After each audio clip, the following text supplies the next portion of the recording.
and welcome to the show. This upload is coming to you September 28, 2016, and you're listening to the Post Money Plan podcast. Today's episode is on private prisons.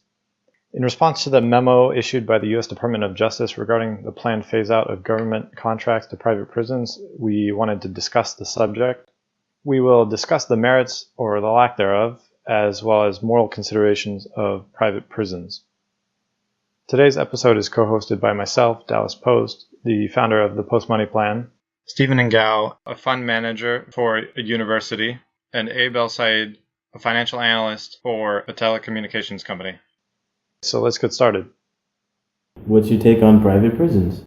When I first heard the news about the ruling, Department of Justice ruling that they were going to phase out the private prisons over the next few years. Right. I was unsure of how I felt about it.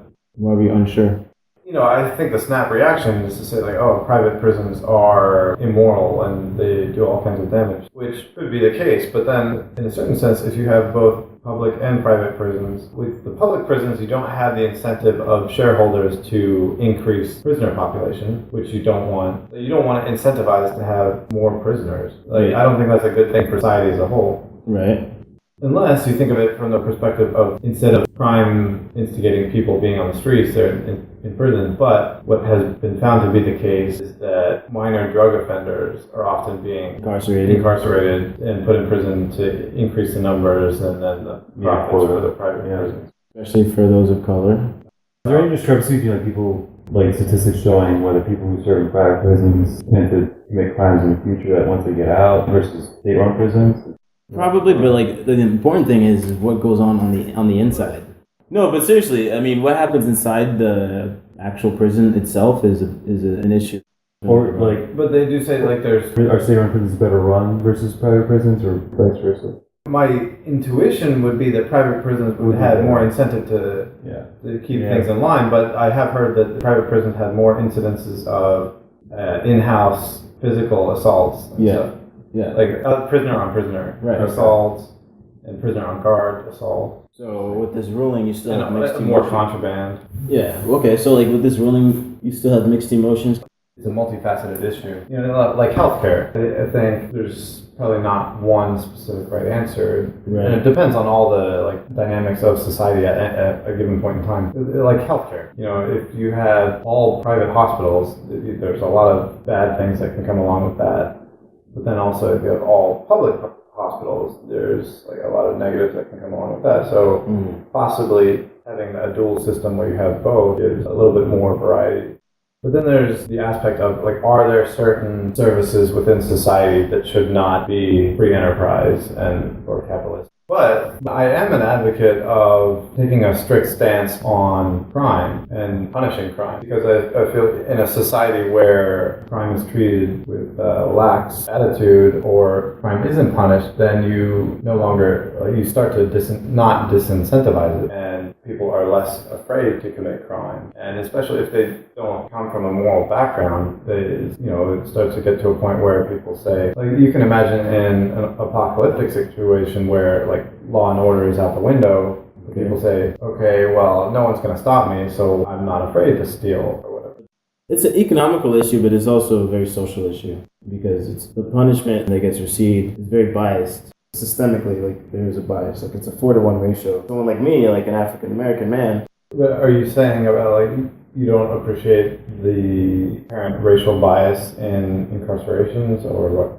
I'm acknowledging the bias, but I'm also embracing this new law or update the social constructs, if both parents are in the household, if they don't have the right education or access to those resources that they can improve their environment, then these type of activities, criminal activities, get grandfathered. And then you just have this cornucopia of bad activity happening in society. But by happenstance, or I guess maybe it's somewhere down the road, I'm sure it's a factor of the Atlantic slave trade. The lack of access to, proper health care, education, financial activity, all these things have affected, the African diaspora, so to speak. So I really feel Exactly, that ties into why, the numbers are they are in terms of incarceration.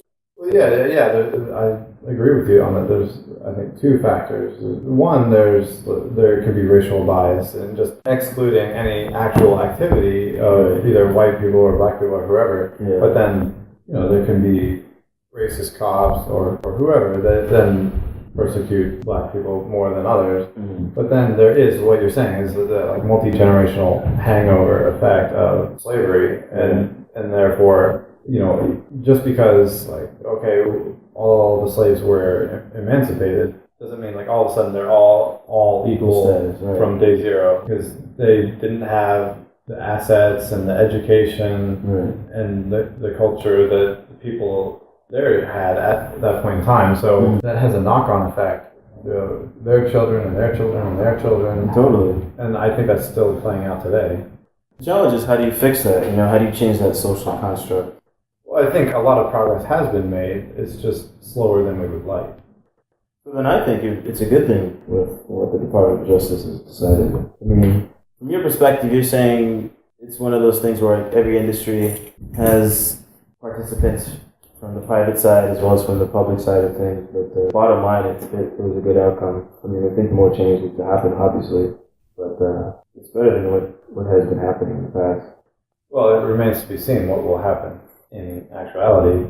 Then if we go back to only public prisons, what happens? Is there a way to, do you think, economically incentivize for private prisons to exist? There needs to be a way, because prisons exist in social reasons, right? They're correctional facilities, right, that will rehabilitate people and be able to produce people who committed, in theory, yeah, minor crimes, right, in society. In theory. Is there a way to incentivize that with... Is it only minor crimes or also... Well, if it's capital punishment, long-term crimes, yeah, that too. When people get out on parole, the idea is they behave well enough to be considered safe among citizens people in society. Right. There's a way to, instead of saying, you have to have a certain amount of prisoners or incarcerate a certain amount of people, and there be a way to incentivize. Although I do think you need people to throughout society rehabilitate people, or a certain amount of people, or make sure people won't commit crimes in the future once they're released. Right. I think throughout society you should incentivize behaviors that you want and disincentivize behaviors that you don't want. And in terms of having private prisons, the danger is incentivizing increased incarceration. Well, that's the way it is right now. And that if that's why they exist, there's no social reason for them to exist. And there shouldn't be any private prison. But you can have a way for it to incentivize them to economically.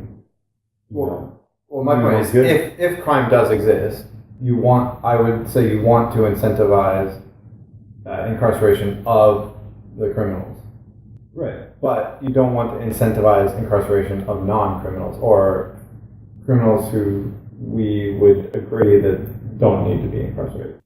Well, the difference between being in private prison and state-run prison will happen when those prisoners are in the prison. So for private prisons to actually, have a need to exist, there needs to be a reason for it. The differences with how they treat prisoners or what happens to prisoners after the fact, right? If there's no reason for private prisons to exist, if there's no difference between them and state-run prisons, I don't know why there should exist in the first place. Because there should be a social reason, not economic. It's funny, I didn't even know they existed until a couple years ago. Well, it depends though, on how much it costs to run a private prison or a public prison. That's a good point, because it's really expensive. I know for the state of California, it's like $35,000 per cell. That's coming out of the federal budget, which taxpayers are paying into. If it's being run horribly inefficiently, then there's an incentive there. If in theory a private prison could run more efficiently than a public prison and save people, the taxpayers, money. But then that's looking at it from an economic perspective. Yeah, a shareholder will have the incentive to keep the business, quote unquote. You're saying prisons should have only purely keep people locked up. No, I'm not saying only. I'm saying there's different factors to consider. There's social, there's economic. With anything, I think you have to consider the morals to it, the economics to it. It's a tricky thing. I think it's interconnected. You think about education, healthcare, different economics, different facets that get people involved in the society. If somebody goes to a really bad public school, they don't have really good access to really good healthcare, and the only thing they're exposed to is what their peers see, which is life in the streets, and they get involved in things related to drugs or prostitution gang violence, and then that type of activity gets to become their social expression. Their social norm, so to speak. So I think if you focus on those constructs, indirectly you're impacting what happens to criminal activity and those who get involved and those who do not get involved. Because a lot of people complain about, like, I think you mentioned this earlier, like the tic-tacky things that people get locked up for and get like long-term sentences. Mm-hmm. I don't really have a background in law per se, but I feel like a lot of lawmakers are trying to rewrite the books on how we assess criminal activity and when give people proper punishment. But that just goes to say, like, the punishment doesn't fit the crime. Yeah, we're a leader in the world, and you have people who economically, but like anywhere outside the States, people. The problem is the punishment for a crime is very subjective. Right, it's very subjective. But why can't we do it like other people outside, other places in the world where they actually reintroduce people who've been locked up after reform? After a certain term of reform, they reintroduce them back into society. Why can't we have that here? Like, why can't we be a leader?